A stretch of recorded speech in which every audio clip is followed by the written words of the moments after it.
All right. Hello, hello, hello. Welcome to a very special episode of Chelsea and Noelle Go to Hell.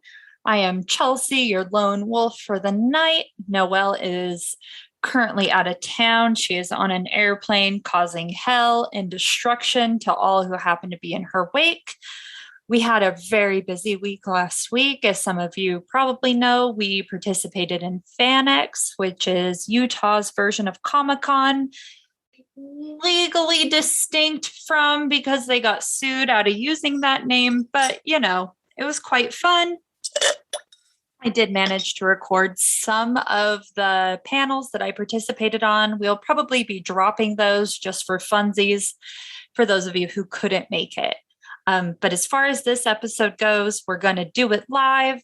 We're going to miss Noelle. She informed me that she is now a born-again Christian, so we wish her the best, and she will join us next week. She wanted to thank everybody who bought my Princess Diana stickers. She realizes the error of her ways. And let's go ahead and dive on into it. Ironically enough, we're going to start out talking about twins, even though I am solo tonight. It's going to be a short one, but thank you guys so much for tuning in, and let's do it.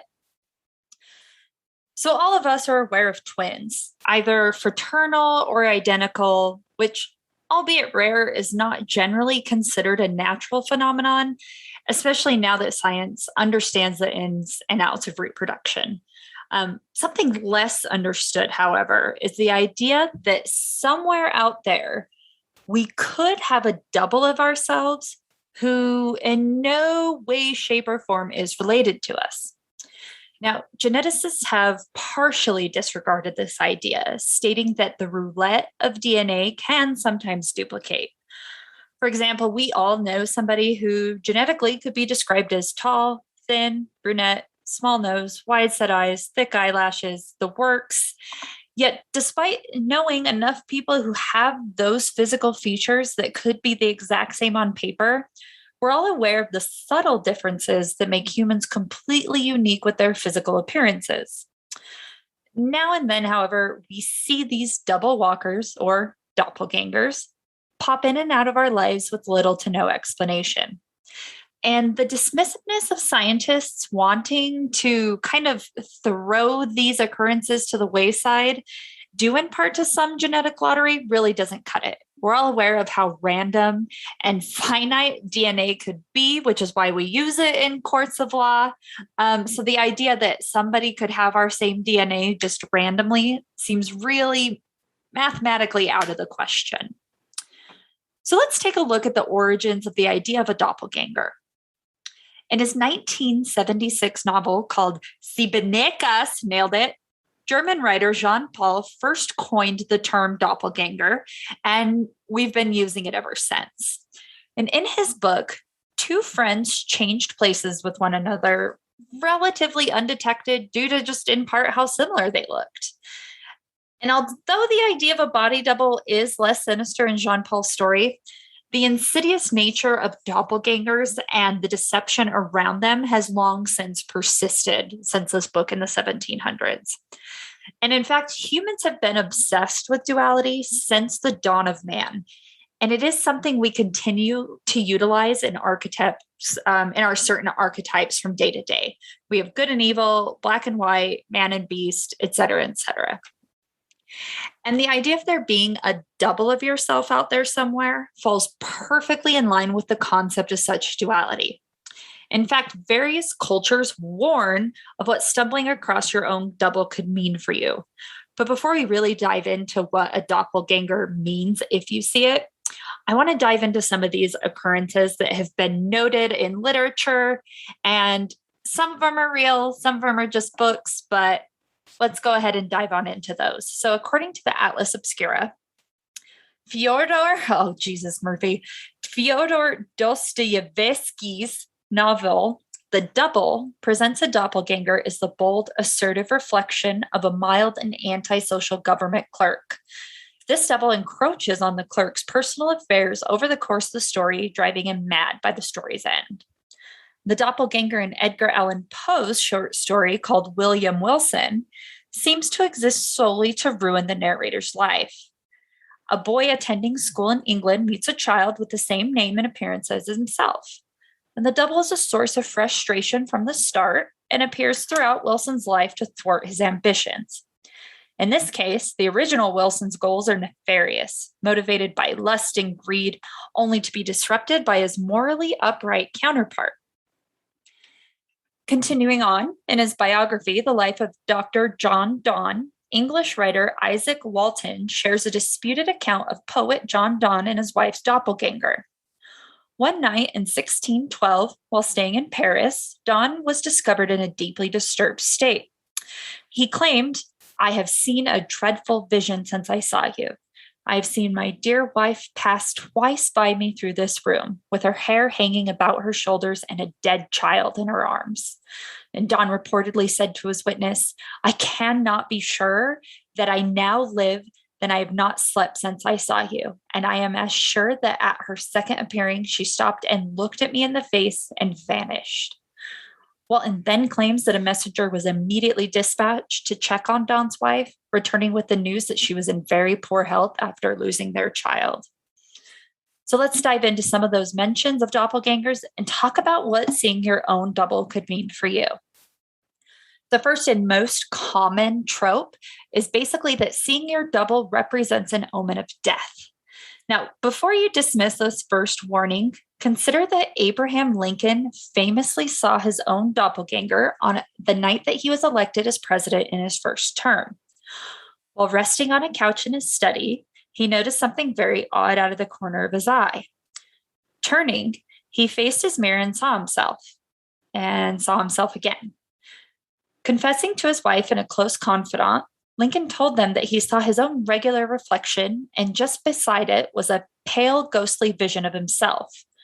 Standing up to investigate, the reflection disappeared. Now, Lincoln's wife, Mary, and her shenanigans could probably be its own episode, but to just quickly summarize her obsession with the occult, Mary very wisely and intuitively interpreted that her husband would be elected president twice. He would survive the first term, but not the entirety of his second. And we all know that, as they say, the rest is history. And another victim of their own doppelganger was a man named Percy Shelley. Now, most of you know his famous wife and author of Frankenstein, Mary. And he confessed to his wife on countless occasions that he was concerned with what this vision of himself meant.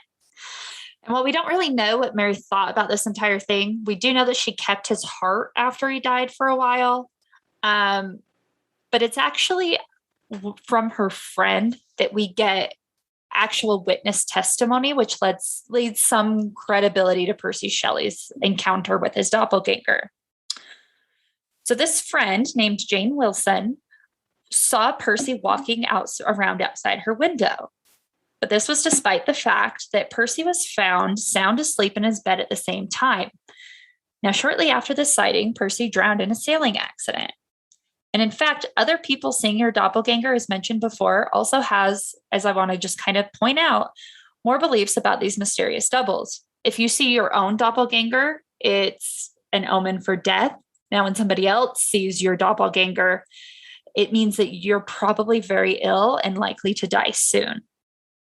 And another example of this, the 18th century Russian empress named Catherine the Great, real person, not a conspiracy, was sound asleep one night when she was suddenly awoken by her terrified servants. And they all seemed very disturbed and notified the empress that they had stumbled across her ghostly double sitting in her place in the throne room. Now, concerned that somebody was, sitting in her throne, Catherine got out of bed and went to investigate this apparition along with her group of servants. And indeed, she too caught sight of the doppelganger. And the empress ordered the double be shot right away and retired back to her room before seeing this strange execution be carried out. And she didn't really have much time to inquire about what happened because Catherine died very shortly after this occurred. Other common tropes of seeing your doppelganger is that they'll give you malicious advice, wanting you to essentially be steered towards your terrible end, or that they are your double from a previous life, and that it's merely just your spiritual double, potentially your evil self from the quote unquote other realm, or even you showing up by mistake from an alternative universe, something like an echo. And this goes along with the same lines that Noelle and I often talk about when we say that aliens are very much likely existing on the same plane we are, but in a different universe. This is why things like ghosts, aliens, other unexplained phenomenon can come in and out of our visual spectrum just to completely disappear again. I like to buy into the alternate/parallel universe. It makes the most sense to me, and it makes the most sense for doppelgangers, especially in some of the things that we're going to go into here shortly. And the idea of this alternative universe actually does have some scientific credibility to it. And it's been explored thoroughly by Columbia University physicist Brian Greene in his book called The Hidden Reality, Parallel Universes and the Deep Laws of the Cosmos. And I'm sure most of us have seen Us. I'm assuming that all of you listening are really into horror movies or just, disturbing movies. And Us definitely ties into that. And for those of you who haven't seen Us, it's the idea that we have a tethered self living a less than ideal life in a subterranean society that very closely mirrors our own. And this idea of good and evil doppelgangers can actually be traced all the way back to Zoroastrianism, which was around 6th century BCE. And in their belief system, there are two twins called Avra and Angra, which represent good and evil. And Norse mythology also talks about this a little bit, except for they call it a Vardgoer, Vardoger. I don't know. But it's basically a ghost of our preceding life, which acts out our own actions in the future that we have not experienced yet. So essentially, it's seeing a preview for something that hasn't happened yet. And going back to the idea of the tethered, this is actually laid out pretty well in an article from antiquitynow.org, which states, quote, Hopi legend refers to the twins who were called the child of the sun and the child of the water. The Hopi also believe in duality between the upper world and the underworld, and that whatever is happening here in the upper world, the opposite is happening in the underworld, end quote. And Us isn't the only movie playing on the tropes of these doppelgangers. Now, for those of you who've seen Alfred Hitchcock's film called The Wrong Man, you may be familiar with this more than you know. Because in real life, a man named Christopher Emmanuel Balestrero went downtown in 1953 to pull some money from his wife's life insurance plan.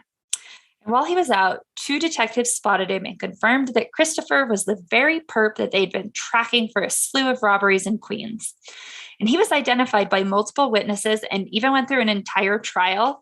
And the only reason his first trial ended was because some of the jurors, didn't even want to hear evidence anymore. They were full on convinced that he was guilty. So the judge had to declare it kind of a mistrial and start over. You can't just decide as a juror that someone's guilty or not, or at the very least, hash, wink, wink, nudge, nudge. You at the very least can't say it before all evidence has been submitted. So during his second trial, Christopher's wife had a nervous breakdown about what her husband was going through, because she felt an immense amount of guilt for why he was arrested in the first place. So when I first read into this, I was thinking that, well, fuck Christopher. He was pulling money out of his life insurance. That seems like a shitty thing to do. But actually, the only reason he was doing it is because his wife was in need of dental assistance, and they were so desperate for money that she had him go downtown to get the money out of her life insurance so that she could desperately get the medical attention that she needed. What happened instead was that she was institutionalized in 1955 because of her nervous breakdown, and her two young sons were left for quite a while to function without both parents. And it wasn't until Christopher's second trial that another robber was arrested by police on separate charges. And while being questioned, this other man named Charles James Daniel admitted to the crimes that Christopher was on trial for. And it was a big old whoopsie because everybody who took a look at the two men realized how creepily similar they looked. So the police basically just let Christopher fuck off, and he and his family were left to pick up the pieces for the rest of his life. And as insane as this sounds, consider that it was in the 1950s that we put man on the moon, but we couldn't tell whether or not somebody had committed a robbery just based on appearance alone. A lot of our parents were alive at this time. Our grandparents were for sure alive. It's insane to think about something like this happening in our lifetime. And this guy's kids are alive today, and they even give interviews about it sometimes, especially talking about how hard it was on their mother. So let's move on to the most interesting doppelganger story, in my opinion. So in 1845, 13-year-old Julie von Gludenstrobe attended a very prestigious school in Latvia, which was reserved essentially only for royalty and the very comparable elite. And Julie, after telling her father, Baron von Guldenstrobe, about her strange experience at school, was then directed by her father to tell this story to an American writer named Robert Dell Owen. And without this retelling, we may have never heard about the strange story of Julie or her even stranger teacher, a 32-year-old woman named Emily Saget. Now, Emily was started teaching when she was only 16 years old. But strangely enough, she had been let go from 19 different teaching jobs in the 16 years she served as an educator. So from ages 16 to 32, 19 jobs that this woman was fired from. And even stranger than that is that every single job termination also came with very strong recommendations by her former employers. They mentioned everything from her professionalism to her strong accolades to her accreditations. And essentially, they just claimed up and down that Emily was a fantastic educator who was loved by her coworkers and the students and was just professional through and through. But it was her doppelganger that was causing issues with her fellow staff and students. Because you see, on multiple occasions while Emily was teaching, she would become suddenly very pale and slovenly, and a very physical toll would kind of come over Emily, which would always be followed by her doppelganger appearing nearby and mimicking her movements. Now, we heard other stories about the doppelgangers kind of moving in and out and doing their own thing. But the interesting case with Emily was that she never saw the doppelganger herself. And she would usually be too out of these occurrences to really remember what was going on after. But the idea and the spotting of Emily's doppelganger was backed up by hundreds of witnesses over the years who professed to seeing her strange double. So her students would talk about things like their teacher would appear very ill while she was sitting in her chair. And so when she would stand up to get some water, she would leave her doppelganger sitting in the very chair she just vacated. On other accounts, Emily would be writing on the board, and when she kind of made the natural progression from left to right, her doppelganger would appear and slowly mimic the moves that Emily had just made. So she was like a slower mimic of what Emily was doing, but in a nutshell, it was essentially like Emily had a tracer effect on her, is the only way I could describe it. And in his book, Robert Dale Owen tells a very interesting recounting of when an entire classroom witnessed this anomaly. So, quote, witnessed by nearly 50 persons, the students were intently working in their sewing class while another teacher sat at the front of the room reading a book. Outside the window, the students could see Emily working in the garden. The supervising teacher stood up and left the room. Seconds later, Emily walked in and sat down in the empty chair. Students thought nothing of it until one gasped and pointed out the window where Emily was still working diligently in the garden. Two of the students stood and approached the doppelganger and, being quite brave, reached out and touched it. They said it looked just like Emily Saget in all aspects, except when they ran their hands through the entity. They said it felt empty, kind of like the stuff that cobwebs are made out of. Later, Emily Saget told school officials that she had indeed been the one outside picking flowers in the garden. And she had not seen the doppelganger, but had in fact wished to herself that she was in the classroom supervising the sewing class instead of being outside working in the garden. School officials noted in their documentation that each time the doppelganger appeared to them, the real Emily appeared lethargic and listless, end quote. Now, if you really want to fuck around and find out, there are several websites that try to assist you in finding your doppelganger. twinstrangers.net ilooklikeyou.com, and familysearch.org all set out to try to match strangers to your face using different logarithms to pinpoint the subtle differences in your appearance. But before you do that, however, just know there's a huge risk in doing so. I doubt if your true doppelganger is trying to find you right now, but it's not for any reason other than being totally sinister. So what happens if you see your doppelganger? Like, what do? Well, there's not much you can do. Most of the sources I found recommend that you make an appointment with your doctor and you get a full fucking physical head to motherfucking toe to try to prevent you from dropping dead. But I mean, as my mom and sister can tell you, like nothing really prevents you from dropping dead, even a full physical. So I'll say, don't fuck around, don't find out, avoid your doppelganger at all costs, because finding yours technically is mathematically less than like 1 in a 1 trillion chance. But you're not going to get much time to celebrate if you do see your doppelganger, because it is very, very, very likely that you'll be dead shortly after. So that is our very quick episode on doppelgangers tonight. Thank you guys so much for listening. Patreon, please subscribe. It's $1 gets you in for everything. We don't have any tiers. You get all of it. Check out our Teespring, all those funds go to the Trevor Project. We do try to make those as cheap as possible so that you guys both get fun merch, and that so we're not milking you dry. We didn't decide on doing this a fundraiser until recently, after the Mormon Church made the proclamation about our LGBTQ plus friends. So I am Chelsea. You can find me Sith Lard, Noelle Fian on everything.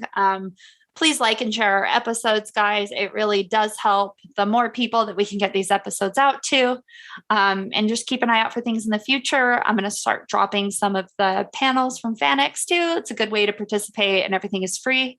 And Noelle just texted me and she said, "Hell, baby Jesus in his manger." Thanks, everyone. Bye.